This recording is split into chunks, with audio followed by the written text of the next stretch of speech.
Today I will be reading a fiction from the book Sarabi Manzilin, Illusions of Destinations. Urdu writer Chaudhry Mohammad Bashir Shad.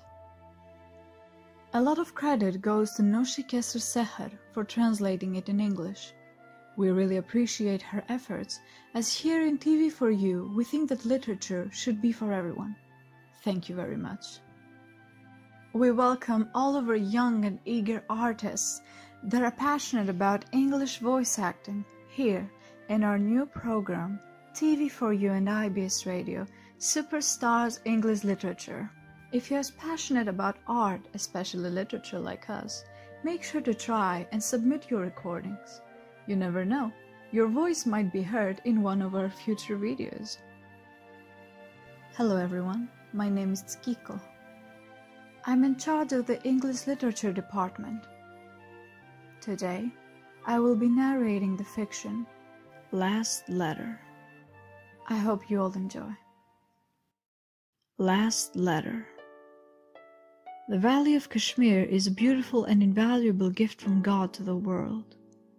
Simplicity and sophistication give off the impression of their own imagery. The greenery of the leashed green mountains make the valley even more majestic.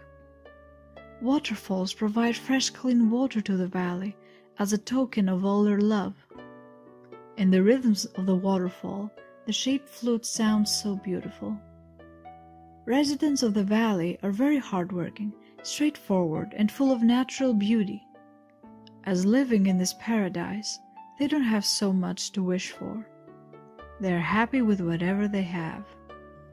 In hospitality, they all work together to please their guests, and they are always united. Their way of life is to give and take respect. In summary, in this hot weather, they avoid air conditioning and instead prefer the natural and fresh air, which makes them more open-minded. One of their rules of living is to work in solitude. But in these beautiful and God-gifted valleys, some places were so much left behind that they didn't even have facilities for a primary school. Among them all, there was one very little valley, consisting of only a few houses surrounded by the mountain. Citizens of this valley knew each other from generation to generation. Nur Hussain was one of the residents. He was truly a worshipper and one honest man. His whole world was his only son, Raja. His name was Akbar, but everyone calls him by his nickname, Raja. When Raja was born, Nur Hussain couldn't even provide bread for his family, but he was never ungrateful. He always thought being poor is being close to God, because you have tolerance and patience in you, so you can save yourself from bad habits. When Raja reached his teenage years, his mother passed away. Nur Hussain was really upset and mourned his partner's death, but didn't show it to Raja. He didn't want Raja to miss his mother even more. Her death affected him greatly, so being the great parent he is, he gave him the love of a mother too. He took good care of him, as there was no school in that valley, and Nur Hussain didn't want his son to disappear from his sight. Therefore, he cultivated his mind through religious education. Raja eventually started growing up. Whenever his father grabbed the saw in his hand to go and collect wood and twigs from the forest, Raja went along with him. On this particular day, when his father got busy collecting wood, Raja got deeply lost in the magic of the tall trees of pine and poplar. All these tall trees standing all together with their heads up so high in the sky, breathing so freely while gazing at the nests of birds that looked nothing but amazing. He was deeply lost into the philosophical questions life would arouse. In fact, he was so mesmerized, he didn't hear his father's saw. He snapped off from those thoughts of his when his father shouted for help. That last breath that signaled the end of his father's life shook him to his core. His father was meeting with death at that exact time, under a tree that had fallen on top of him. one of the many majestic trees that stood high a second ago. Raja was shuddered. Everything was covered with that painful darkness that only death leaves behind. The pain was immeasurable, as he was the only support he had in this world.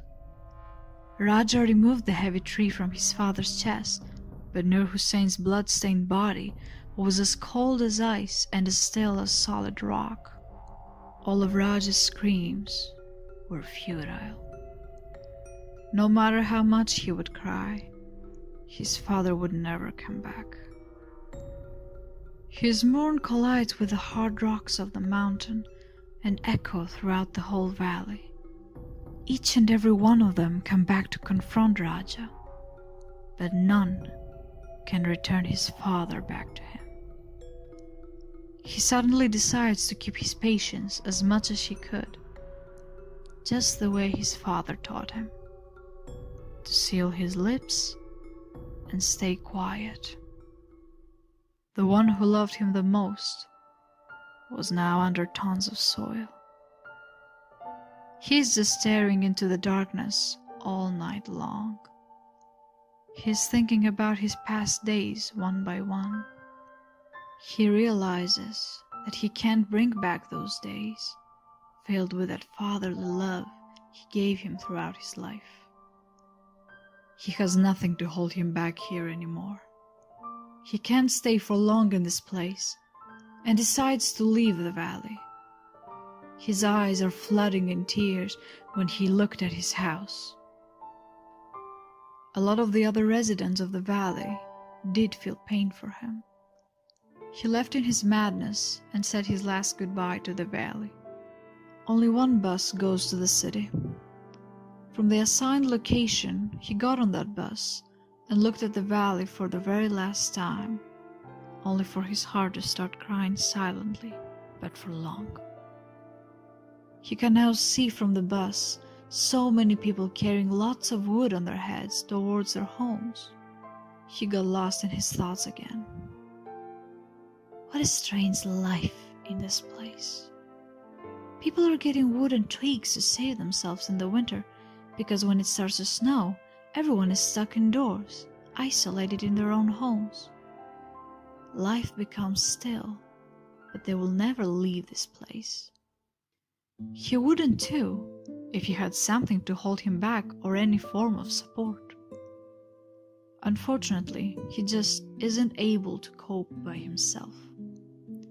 The series of mountains are disappearing slowly from his sight.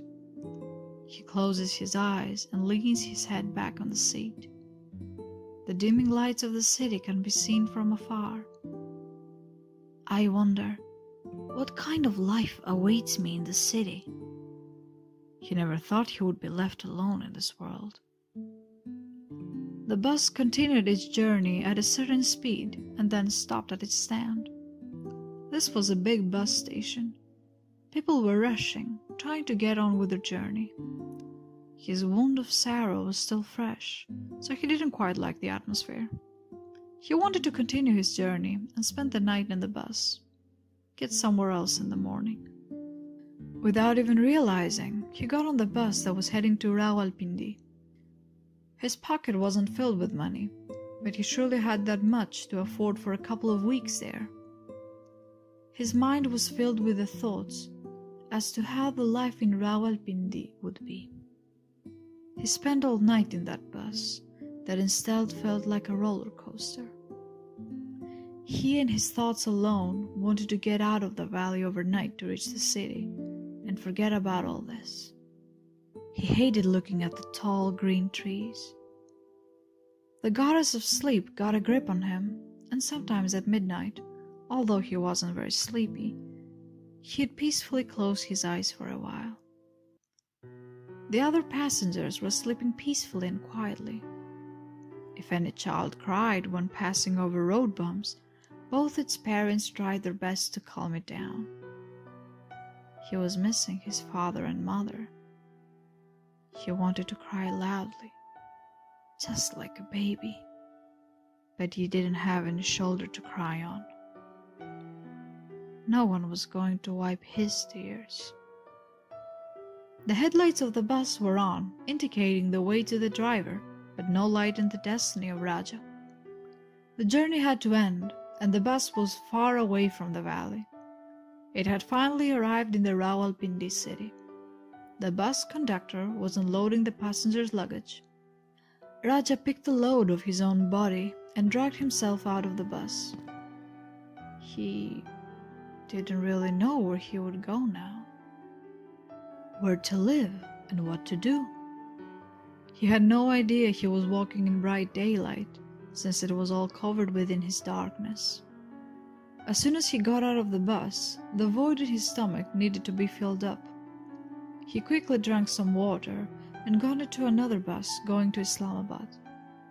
The bus was running on the carpeted road very smoothly from Faizabad to Islamabad. He noticed a series of mountains in Islamabad. It was suffocating for him to watch, but he had to compromise to survive life. He got out from the bus at a place called 0 Points and started walking on several roads without reason. His footsteps reached to a side building that was under construction. All the laborers were busy working on the site. He was watching them carefully, standing close, when suddenly an old man who was leading the construction slipped down. Raja couldn't just stand there and do nothing. He ran to the old man, picked him up and embraced him. "Baba, are you all right? Did you hurt yourself? Does it hurt, Baba?" The old man was stunned and looked at Raja for a few minutes. Eventually, all the workers gathered to see what had happened. Raja understood the situation and was about to go. "Come over here, my son," he heard the old man's voice say oh so clearly. "Yes, Baba." "Where do you live?" "Under the sky." "What do you do for a living?" "I just walk." All of them started laughing, and Raja felt like crying over his helplessness. "If you don't have any job, my son, why don't you try your luck at this place?" the old man said to him. At that very moment, the supervisor came and also offered him a vacancy. Raja was looking at the old man and then a series of small mountains in confusion. The next minute, he left everything behind and made a run towards 0 Points. The old man kept calling him, but he just wouldn't stop. Other workers were asking the old man to be quiet. "Who knows, maybe the boy was crazy. Why do you keep calling him?" The old man might have wanted to say something to him, but his voice was stuck in his throat. Raja was at the bus station once again. One bus was ready for Lahore. Without thinking, he boarded in that bus. As the bus was going towards a plain area leaving a mountain behind, layers of concrete were building up in Raja's mind. When the bus was crossing the river Jhelum, Raja was impressed by the big heart of the river. It was flowing slowly, just like Raja was flowing with a sense of time. The fields full of fruits and vegetables were indicating the richness of Punjab. Crossing the river Chenab, he could listen to a punishing voice, talking about an old love story coming from the river. His wound of sorrow inflicted him with great pain, but the expanded fields did help him to divide those thoughts of grief. The livelihood of residents of Lahore could be seen as soon as you cross the river Ravi. You can see the historical Badshahi Masjid, Lal Qila, and Yadgar-e-Pakistan. Raja was looking at everything with mixed feelings. He couldn't find any peace of mind in any of those sceneries. The bus stopped at another big station. The atmosphere at the bus station was like a big gathering. It resembled a concert. Lots of sounds mixed together, a horse and a carriage man, a rickshaw driver and the cab drivers calling for customers, mobile shopkeepers trying their best to keep business alive, and passengers on the bus station mumbling. A horse carriage driver called Raja. "Do you want to go to Data Sahib, brother?" "Yes, I do." "Come along then. Bismillah, let's go." Raja sat with the carriage driver on the front seat and in a few moments the carriage was full and ready to go to the shrine. The carriage driver tapped his horses on the back and said to them, "Bless you." Off to Data Sahib, and the horses' feet galloped towards that unique journey. The pedals on their hooves gave off that characteristic sound that echoed in Raja's ears. As soon as they arrived at Data Sahib, the carriage driver told him, "Be careful, move aside, and God will be with you. Long live, dear brother." The carriage driver kept saying those lovely words all the way. Raja liked his style and respected his hard work. "You have very beautiful and healthy horses," one of the passengers said. "They walk with such a rhythm. Their hooves emit a lovely sound. Tap, tap, tap. Always be blessed, kind gentlemen." "They are my beloved friends," said the carriage driver. He brought them to the shrine quickly, as his sweet words made time pass by fast. "There is the shrine. God will be with you. We might meet again, if we stay alive. Goodbye for now. Be safe, my gentlemen. Walk on that side." He got busy talking with everyone again. Once again Raja was on the road. He was slowly going towards the shrine. He was all alone. When he entered the shrine, he performed his afternoon prayers by himself. After all this time, he got hungry. People were queuing up for food in the shrine, some of them enjoying naan bread and lentils. Another queue was serving biryani and halim on the other side. Sweet rice was being served in newspapers. Raja was very impressed by the residents of Lahore. He was thankful to them with every bite of biryani he was eating.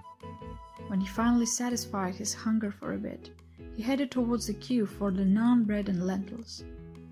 When he got that in his hand, the aroma of bread and lentils was merged in his nostrils.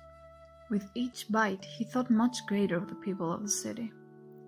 After filling his stomach, he drank lots of water from the tap to quench his thirst and went to the mosque to thank his God. He also noticed the craving art on the walls of the mosque and thought the people here are very much invested in religion. He was quietly relaxing in this atmosphere. At last, he found some peace. There's no doubt that one could find peace at a holy place. He got out of the mosque and saw some labor workers sitting on one side of the road having some food. He thought they might help him to find some work, but how would he start a conversation of this kind? He had no idea. He went and stood near them. He could see their enjoyment and happy small talk while they were eating their food. He was standing by them for too long. At last, a middle-aged man asked him, "What is the matter, son? Why are you standing? If you're hungry and want to eat some food, come and sit with us." Raja was waiting for an order like this one. He sat with them, thinking that now he has an excuse to talk to them. "Where do you live, son?" the same man asked him. I just arrived in your city." "Oh, I see. Are you looking for a job? Do you want to work?" "Yes, of course." "What is your name?" "My name is Raja." "Raja is fine, but what is your real name?" "I don't know about real or fake, but in my village, everyone used to call me Raja. Still, my father sometimes used to call me Raja Akbar." "Are your parents alive?" With one deep cold breath, Raja nodded his head negatively. The man embraced him and said, "Look, Raja, everyone in this city is separated from the loved ones, so you don't have to worry. You just come with me." They all went one by one on their own duties. Raja was walking with that kind man. Finally, he gathered all his strength and asked him his name. "May I know your name, brother?" "Oh yes, I totally forgot to tell you. My name is Abdul Ghani, and I'm the supervisor on this construction site. My family has been in this business since a long time ago. This field was passed to me from generation to generation. I did build so many big, beautiful buildings, but you know what? I couldn't even plaster the wall of my own house since I don't have any time." "Yes, Raja, that's right. I don't have any time at all, and might not have until I die." They were too busy talking while walking on the way. Now they were in front of a big building. Raja noticed behind the big iron gate, and he could see girls everywhere. Raja realized that this is the place where humans can reach for the jewels of education. He got very emotional and looked at the college that stood in front of him.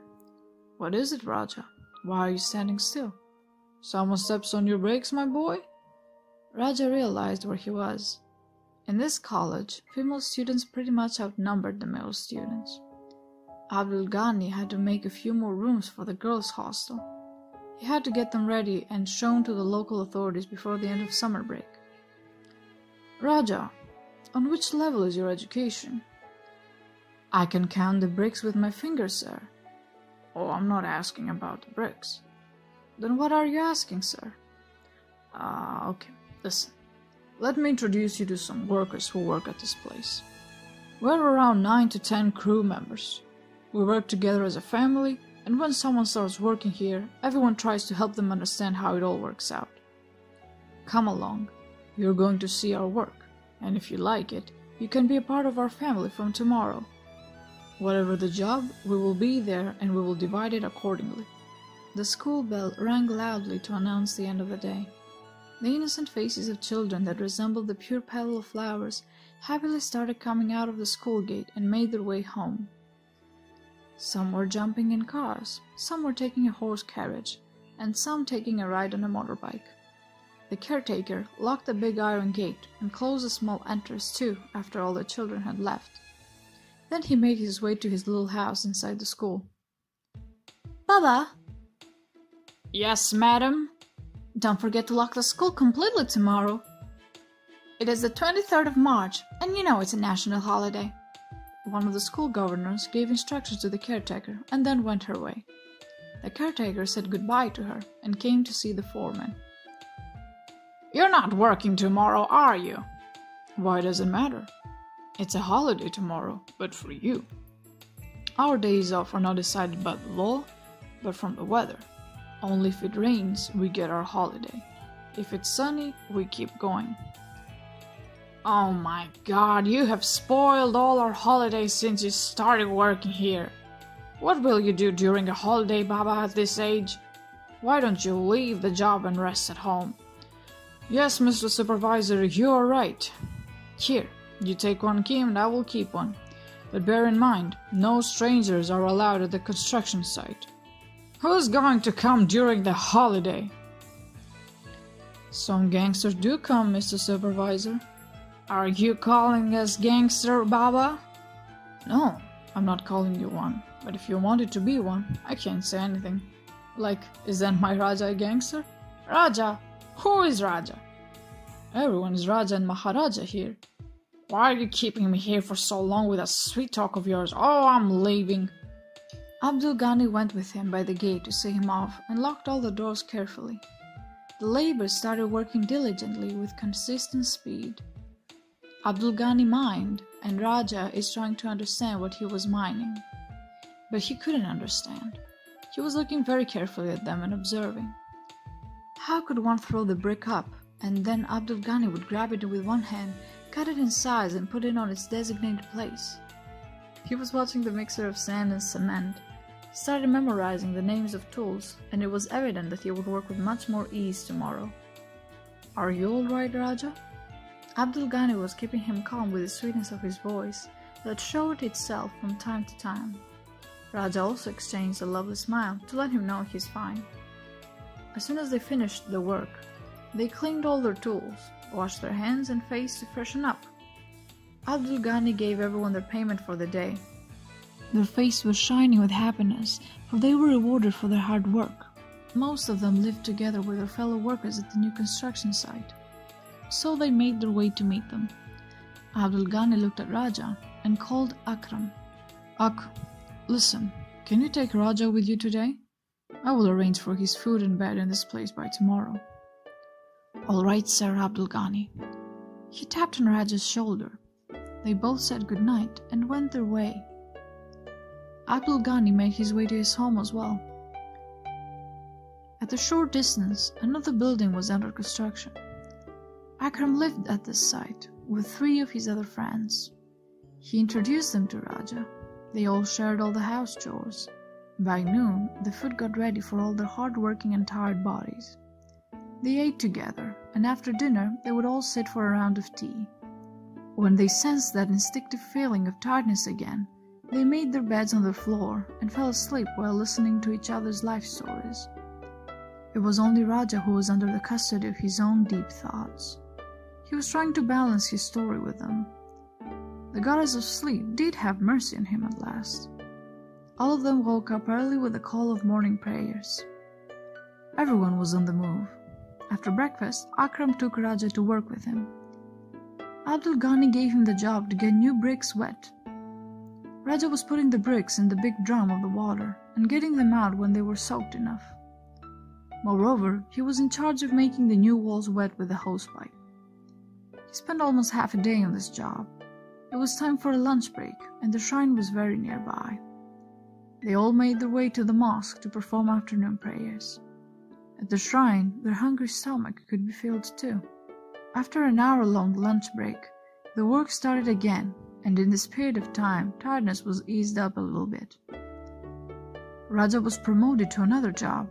He makes sand, cement, and gravel so he could get used to all of this.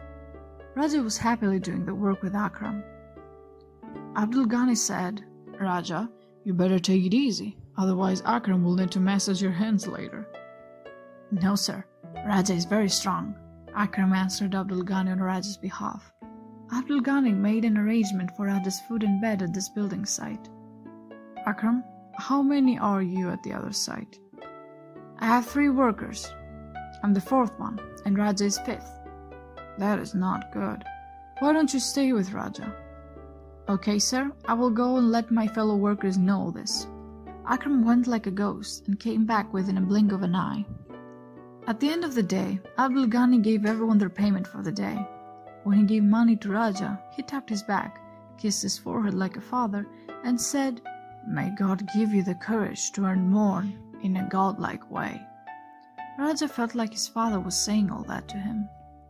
They didn't have to make the place elevated, because they were on the move all the time. But anyway, they decided that one place would be their bed, and give it a small makeover by cleaning it thoroughly. Then they all got busy preparing food. "Do you know how to cook, Raja?" "If I can eat, I will definitely learn how to cook one day, Akram brother." "That is more like it. Don't you worry about anything. I didn't know at the start, but when my stomach asked for food, my hands started to cook like an expert." The water was coming from Raja's eyes as he was chopping the onions. Akram was holding his laugh. "Raja, don't worry. The water coming from your eyes is getting rid of the dust and dirt that has piled up on your eyelids from all these work days." "That is why I decided to take this job, brother." "You will wear the shurma as well, and your eyes will be fine by morning." "Yes, it's really good. My eyes will stay cool with that." The food was cooked, and Akram served it all. After the food and tea, as usual, the life stories began. Today Akram was telling Raja about himself. Raja was just answering yes or no, and Akram was fast asleep before he finished his story. Raja was thinking about his fellow workers. His hand touched his pocket. He felt money in his pocket. He wished his parents were still alive, so he could give them his hard work reward and make them proud. This thought made him sad, and he fell asleep with tears in his eyes. The work started early in the morning. Today wasn't as quiet as yesterday. The girls could be seen anywhere, carrying books and wearing clean uniforms with fresh faces. When Raja got tired from mixing sand and cement, he stands for a few minutes and looks at the students' happy faces walking around with pride. He wished that he could have gone to school and seek basic education. Then in middle school, he would be able to go to college. He was so angry at his fellow villagers by the fact that they couldn't even build a primary school in that valley. He felt blind without any knowledge. He had no idea what is written in his books. He could only dream to know about it. During the lunch break, when Akram was about to go to the big post office, Abdul Ghani called him. "Ak, why don't you take Raja with you? He must want to see the big post office." "Why not, sir? They both got on a wagon and got off at the big post office stop. Akram went straight to an old man in the post office and asked him to write a letter and post it right away. Akram started talking about the old man. He was telling Raja that he knew him for a long time. His name is Nizamuddin. He's a very nice person. He used to belong to a village as well. He's been working at the post office all his life, retired some time ago. But his love for this place can be seen clearly as he's still sitting outside of the post office. He voluntarily writes letters for the people who can't read and write. What shall I say about him? He writes all the letters from his heart. You just let him know about your situation, a little bit of this and that, and he can lock them all in his pen, and he puts it in a piece of paper. He never asks for any money, but only for the letter stamps. Everyone is best friends with Nizamuddin. He knows about everyone's life story, because he's the letter writer, and people give him some money for his loyalty. His wife passed away a long time ago. He might have one daughter who is studying in college, and for education he is always on the move. What shall I tell you about him, Raja? He is a really good-hearted man. Raja and Akram went back to the site. After lunch, work started again and ended in the evening as usual. This was an everyday routine: work during the day and then rest at night by listening to each other's stories. Time was passing at its own speed. Raja was busy in his daily life. He had the opportunity to visit all the popular, big and historic places with Akram. Now he knows the name of all the main roads as well. He learned them in just a couple of months. He saved some money from his wages and bought a few new clothes for himself. He was so happy to buy a pair of clothes for Akram and Abdul Ghani too. Abdul Ghani looked at the clothes and said to Raja that there was no such a need. I don't have any other family, sir. You're a father figure to me, and as a friend, I only have Akram. That is all my world. The summer season had started. Workers started to sweat during the hard work. When Raja wiped his sweaty face, he proudly fell in love with his work. During the summer, all the girls were rushing to get home. Raja was mixing the sand with cement, and the rest were with Abdul Ghani. Raja was by himself, busy doing his job. Suddenly, a feminine voice conflicted with his hearing. Hey! You should be careful and watch out when you're working. Look! You spoiled my clothes all over. When Raja looked at the girl, he could see that the mixture of sand and cement slipped out from his shawl and splashed onto the girl's clothes. I'm so sorry. Please forgive me. I really didn't do this on purpose. I swear to God, forgive me. I didn't see you. I was just busy doing my work. That's exactly my point. Try to look around as well. Okay, I will be more careful next time. It's okay. Don't feel so bad. Summer holidays are going to start in a few days anyway. It won't be such a problem. What else could he say? He was really upset, thinking that because of his mistakes, someone's bright clothes became all muddy. The girl was gone, and he was so embarrassed. After working for hours, she finally finished late in the evening. Raja's mind was so tired. God knows what Akram's story was going to be tonight. Raja kept recalling to himself the mistake he made. Why did that even happen? Why didn't he notice that someone was so close to him? Next morning, Raja's eyes were looking all around for anyone approaching him. He kept looking at the gate intensely. Then the same girl entered through the gate. When she was coming through, Raja stopped working. He left all his tools and looked at her. He felt as if she carried some dignity for the country, and he was paying his respects by saluting her. Raja didn't even move an inch from his place, standing there like a statue. An innocent smirk slipped out from her pale lips as she approached him. Her dark black hair looked flawless, just like a cloud on her back. She turned, looked at him, and went to the classroom. Raja was looking around to make sure no one was near. When the college classes came to an end, Raja was extra careful. Specifically, he was looking for someone. He saw the same girl coming out from the classroom. After all the girls left, she came near Raja. She threw a letter on the floor and went her way, saying to Raja, "Give me an answer by tomorrow. This is the last day before summer break." Raja was standing still like a dead body. His blood froze in his veins. He was scared to death and felt goosebumps all over his body. He looked around and quickly picked up the scrunched letter. He was shaking. He ran to Abdul Ghani. Sir, can you send Akram down? I'm not feeling very good and I need to take some painkillers." Akram came down to take over Raja's job, and Raja caught the wagon for the big post office. He went straight to Nizamuddin, holding the letter tightly in his palm. "Baba! Baba!"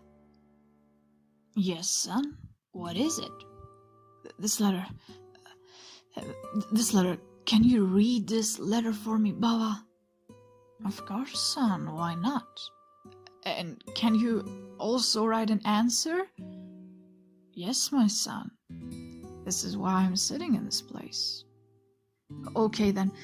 Please quickly open the letter and tell me what her name is." Nizamuddin put on his spectacles and had a quick look at the lines, but didn't find a name. "She didn't write her name Raja. Anyway, come and listen to what is written in it." All right. She wrote, "Dear, dear, lots and lots of greetings to you. You are really lovely, and I assume your name must be lovely as you are. I like your naive personality. Your innocent face has obtained a special place in my heart for many days. Today, I just couldn't keep these feelings inside me anymore, and so I wrote this letter to you. I'm hoping that you will answer this. It's time for me to finish my college semester. I'm writing in a hurry. Don't let me down. Give me an answer by tomorrow." "What else, Baba? Is there anything more to it?" "More? Son, this is all she wrote. It seems as if she just fell in love with you." That very moment, the same girl came in the post office. Raja's back was facing the girl. He didn't see her. But when she said, "Baba, can we go?" Raja's eager eyes couldn't bear to see such a scene. He ran away from there. He left the precious letter in Baba's hands. Baba was calling him, "Son, take your letter." But he didn't look behind. Raja didn't turn up at the workplace the next morning either. Her eyes were looking for him, but he was gone. Forever. मुअज़्ज़ज़ अदबी दोस्तों, आदाब व तस्लीमात, ताज़ीम व तकरीमात। मैं हूँ सादिया कोकब कुरैशी, एबटाबाद पाकिस्तान से। तो मुअज़्ज़ज़ सामीन व नाज़रीन, मेरी ख्वाहिश है IBS रेडियो और TV फॉर यू के चैनल को सब्सक्राइब कीजिए, क्योंकि हम जैसे हसास शोरा व अदबा और फनकारों का असासा यही है कि आप हमें अपनी कीमती आरा से आगाह करते रहें। बहुत शुक्रिया।